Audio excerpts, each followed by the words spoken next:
I'm Lisa Greenberg with some of your headlines. People on Marco Island are one step closer to having a new vacation rental ordinance. Voters passed this last month. It will soon require short-term rental owners to register their property with the city while also following a new list of regulations.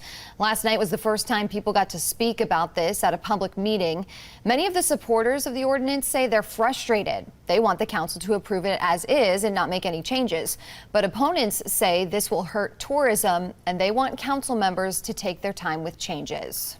Marco Island residents voted overwhelmingly for the ordinance that assures the stability of neighborhoods to be restored, comply with established residential zoning. I think to a certain extent we have been kind of duped from a point of view of what was voted on cannot be adopted and cannot be put on an ordinance, and it cannot even be implemented.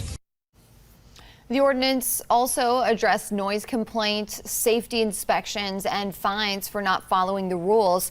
City Council voted to send it to city staff to make changes that follow the law. Because of this, the ordinance will have another reading. We're not sure when exactly that will happen, but we'll let you know when we find out. The Florida Department of Transportation wants to hear from people living in Cape Coral about potential development on Pine Island Road. FDOT is holding a virtual public workshop to talk about the vision for the area.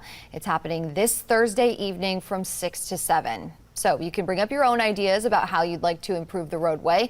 Some ideas include improving pedestrian safety from Burnt Store Road to the border of Cleveland Avenue in North Fort Myers, and adding more lanes to help with traffic. The city of Fort Myers wants to help get rid of potentially hazardous materials and other large pieces of unwanted junk tomorrow.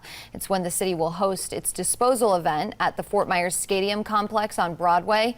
The disposal is free and is working as a drive-through, so you don't even have to get out of your car. This runs from 10 to 2.